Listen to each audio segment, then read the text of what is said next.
it's literally wake up money. It's mailbox money. On like the 6th or 7th of the month, I get my statement, there it all is, and it's just that easy.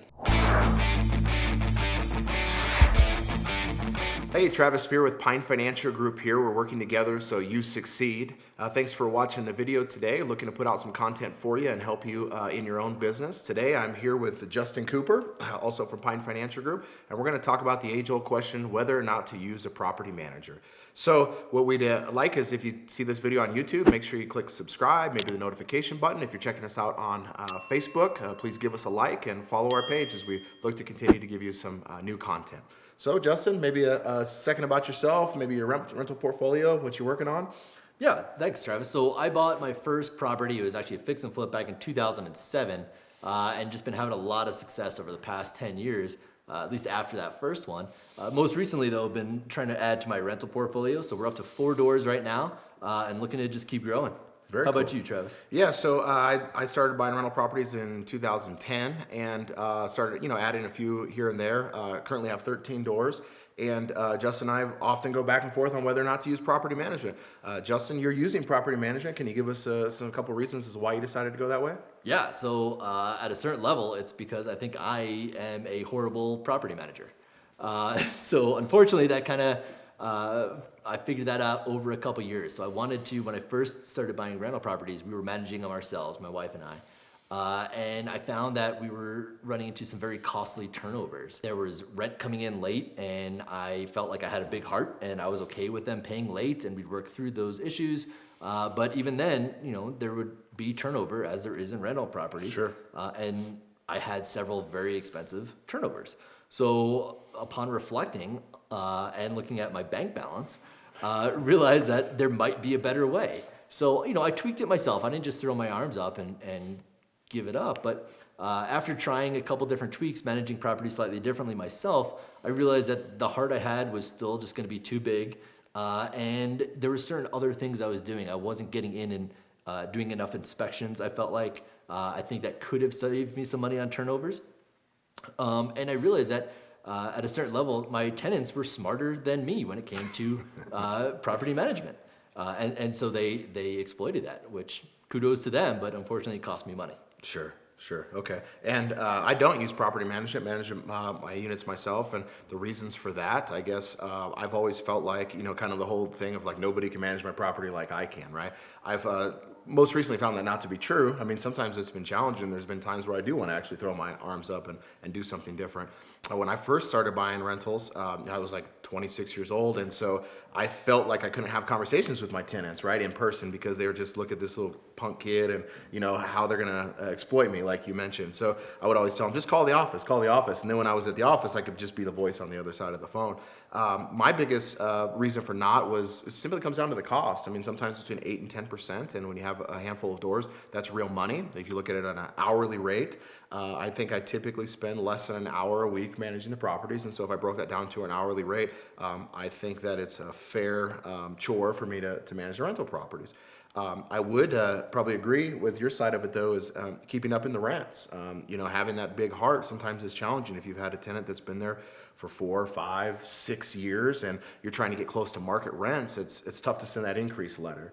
But at the same time, being under rented on some of my properties has probably saved me from some turnovers. And if anybody in the viewership has rental properties, you know that the number one thing that kills your cash flow is turnovers, right? And a typical turnover now is easily 8 or 10 grand just for paint and carpet.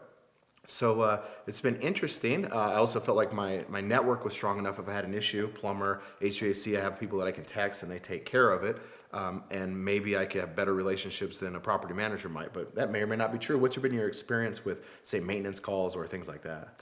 Yeah, so similarly, I mean, obviously Travis and I work together at Pine Financial. We're in the same office, so our network is very, very similar when it comes to having those different contractors and people stepping in.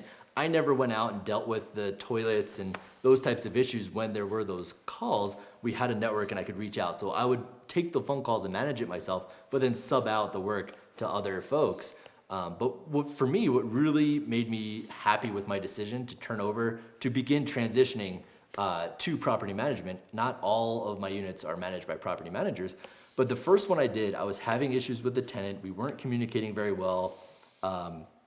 And the tenant was talking about how there were leaks in the property. I went to the property before closing to discuss something, and the humidity in the house was incredibly high. So it seemed like there was a leak somewhere in the house that we need to be addressed. So I figured when the tenant moved out, we would have lost rent, maybe up to a month, depending on how fast we could identify the leak. We'd have the cost of the plumbing to fix it, whatever kind of walls we had to tear into, obviously the cost of putting that back. So I was planning on it being a somewhat expensive turnover. But what I had done was I turned the property over to the property management. Property management got in touch with the tenant before they moved out and negotiated to have showings before the tenant moved out. And what the property management company was able to do was find a tenant before the tenant moved out. The tenant was comfortable moving in the day after the new tenant moved in the day after my tenant moved out. So there was no loss in rents. They were able to get higher rents and significantly enough to cover the cost of the property management that I was now incurring. Probably a nature of market rents increasing, Sure. but still, it saved me there. No downtime. And then through the proper communication the property manager had with the new tenant, they had discussed there might be issues. We may need to come in after you move in to fix and repair certain things. But through proper discussion and communication with their tenant, we found out there were very minimal repairs. It came to maybe $300 in repairs as opposed to the potentially thousands of dollars that I was planning.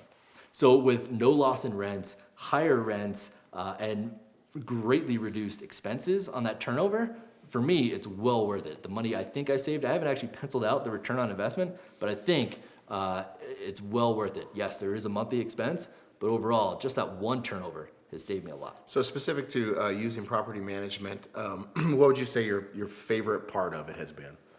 Not actually just watching the money just show up in my bank account, not having to track them down and not say, hey, where is it? Hey, it's the 6th of the month. We got to start talking about late fees. Hey, you got me partial, but what is that? What rights do I lose if they bring in partial, and worrying about those laws and stuff like that. Just knowing that it's literally wake up money. It's mailbox money. On like the 6th or 7th of the month, I get my statement, there it all is. And it's just that easy. So you've liked basically the more passive approach to owning rental property with a manager. It is incredibly passive right now. It's great. Great, cool. Thanks for tuning in with us here as we talk about why you may or may not use property management. Thank you, Justin, for sharing your examples. And again, if you're watching us on Facebook, please give us a like and follow our page. If you're checking us out on YouTube, please subscribe and hit the notification button so you can see the new content that we're delivering to you at Pine Financial Group. Visit us at www.pinefinancialgroup.com. We'd love to hear from you.